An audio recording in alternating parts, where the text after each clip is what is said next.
Oke, sahabat pembelajar dimanapun Anda berada, kembali lagi di Wijaya Bali Channel,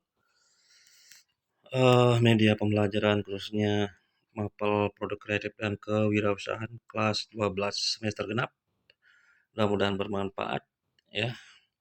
Lanjut mengenai KD 3.14 menerapkan pengajuan penjualan hak atas kekayaan intelektual atau HAKI. Oke,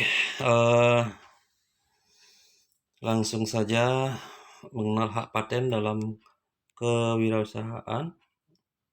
Ya, di sini menurut Undang-Undang Paten Nomor 14 2001, hak paten diberikan untuk penemuan memenuhi syarat kebaruan mengandung langkah inventif dan diterapkan dalam industri selama 20 tahun. Subjek hak dan kewajiban pemegang paten.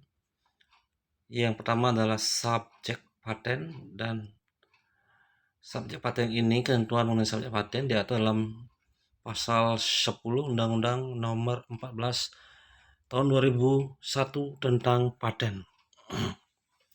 Nyatakan yang berhak memperoleh paten adalah inventor atau yang menerima lebih lanjut hak inventor yang bersangkutan. Hak pemegang paten. Nah, pemegang paten memiliki hak sebagai berikut. Mereka dikatakan pemegang paten dapat melihat hak eksklusif dalam melaksanakan paten yang dimilikinya sehingga orang lain dilarang melaksanakan tanpa persetujuan. Mereka yang dikatakan pemegang paten berhak atas memberikan sebuah lisensi kepada orang lain berdasarkan perjanjian. Yang ketiga, atas temuannya, pemegang paten berhak untuk melakukan gugatan atau ganti rugi melalui pengadilan negeri setempat. Yang keempat, pemegang paten berhak untuk melakukan tuntutan kepada orang dengan sengaja dan tanpa hak melanggar hak pemegang paten dengan dasar melakukan suatu tindakan yang telah dijelaskan dalam butir A di atas. Lanjut, kewajiban pemegang paten. Mereka mempunyai hak paten tentu harus membayar semua biaya pemeliharaan paten yang disebut dengan biaya tahunan wajib dalam melaksanakan paten yang berlaku di wilayah Indonesia. Syarat-syarat penemuan yang dapat dipatenkan. Berikut berbagai syarat penemuan yang dapat dipatenkan berdasarkan pasal 2 ayat 1 Undang-Undang Nomor 14 Tahun 2001 tentang paten bersifat baru, mengandung langkah inventif, penemuan baru yang tidak diduga, dapat diterapkan dalam skala industri. Pengalihan paten dalam pasal 66 menjelaskan bahwa paten dapat dialihkan karena beberapa hal berikut. Pewarisan, hibah, wasiat, perjanjian tulis, sebab lain yang dibenarkan oleh peraturan perundang-undangan. Nah, itu adalah pengalihan paten. Lisensi wajib akan berakhir apabila alasan yang dijadikan dasar bagi pemberian lisensi wajib tidak ada lagi. Penerima lisensi wajib tidak melaksanakan lisensi wajib tersebut atau tidak melakukan usaha persiapan yang sepatutnya untuk segera melaksanakannya.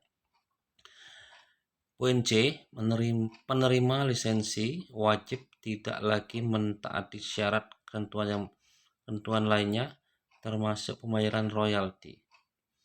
Pembatalan paten, batal demi hukum, batal atas permohonan pemegang paten dan adanya gugatan. Oke, kita lanjut dengan hak cipta. Hak cipta merupakan hak dari pembuat sebuah ciptaan terhadap ciptaannya dan salinannya. Oke, sejarah hak cipta. Nah, ini sejarahnya ya. Ada dari tahun 1958, 1982, 94, 97. Nah, ini sejarahnya. Oke, next, dasar hukum hak cipta. Nah, pasal 234 Undang-Undang Nomor 19 Tahun 2002. Nah, ini bunyinya dari pasal itu ya. Lanjut, hak cipta yang dilindungi dan tidak dilindungi oleh pemerintah. Hak cipta yang dilindungi pemerintah. Ini buku, pamflet, perwajahan, karya tulis, uang diterbitkan dan semua hasil karya tulisan. Nah, ini adalah hak-hak cipta yang dilindungi pemerintah. Yang terakhir, permainan, video, dan program komputer. Lanjut, karya yang tidak dilindungi. Karya yang tidak dilindungi ini hasil karya yang belum diwujudkan dalam bentuk nyata. Nah, ini ya. Dan yang terakhir, putusan pengadilan, ketetapan hakim, dan kitab suci atau simbol keagamaan. Nah, ini ada 5 poin karya yang tidak dilindungi. Cara pendaftaran hak cipta. Nah, berikut mengisi formulir pendaftaran cipta rangkap 2 surat permohonan pendaftaran ciptaan yang dengan mencantumkan nama dan kewarganegaraan.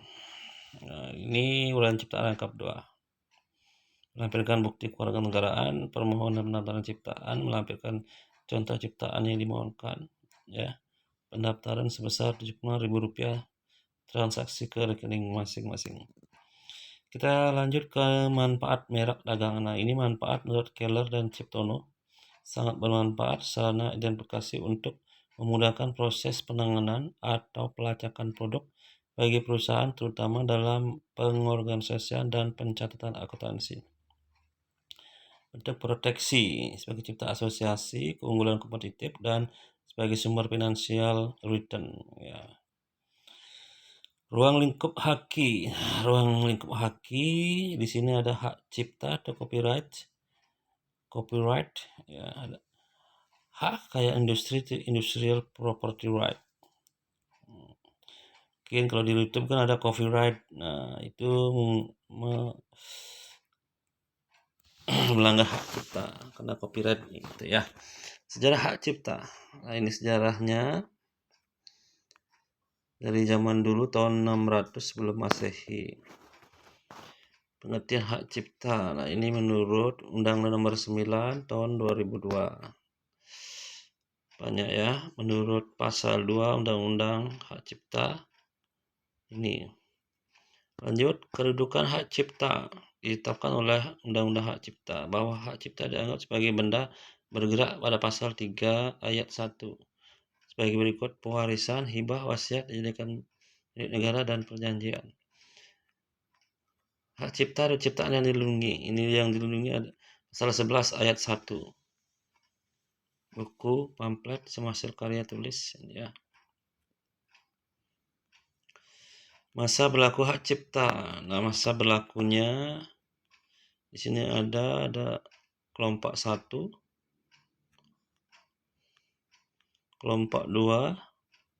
Ini kelompok 2 ada karya pertunjukan, ceramah, kuliah, pidato. Kelompok 3 pengaruh waktu, fotografi, program komputer, penyusunan bunga rampai. Hak dan wewenang menuntut. Nah, ini meniadakan nama pencipta yang tercantum pada ciptaan itu, mencantumkan nama pencipta dan ciptaannya, mengganti atau mengubah judul ciptaannya, mengubah isi ciptaan. Yang kedua, hak kekayaan industrial, ada property right.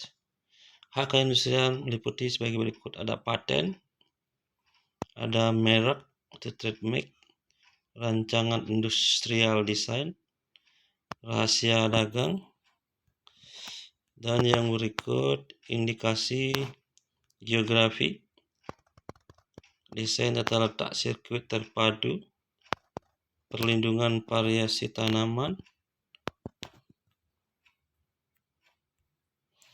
Nah, itu yang termasuk hak kekayaan industri. Karena industri lebih luas jangkauannya. Yang ketiga, sifat dan dasar hukum hak kekayaan intelektual. Di sini poin A dan poin B. Dasar hukumnya perjanjian internasional. Nah, ini poin B undang-undang nasional. Ini undang-undangnya. Yang keempat, pentingnya hak atas kekayaan intelektual. Nah, mengapa penting? Secara umum manfaat yang diperoleh dalam sistem haki yang baik adalah meningkatkan posisi perdagangan dan investasi, mengembangkan teknologi, mendorong perusahaan untuk bersaing secara internasional, dan dapat membantu komersialisasi dari suatu invensi atau temuan, dapat mengembalikan sosial budaya, dapat menjaga reputasi internasional untuk kepentingan ekspor. Oke, jadi itu KD 31.3 yang berkaitan dengan hak kekayaan intelektual, hak atas kekayaan intelektual. Semoga bermanfaat. Sampai jumpa di Wijaya Bali channel berikutnya. Terima kasih.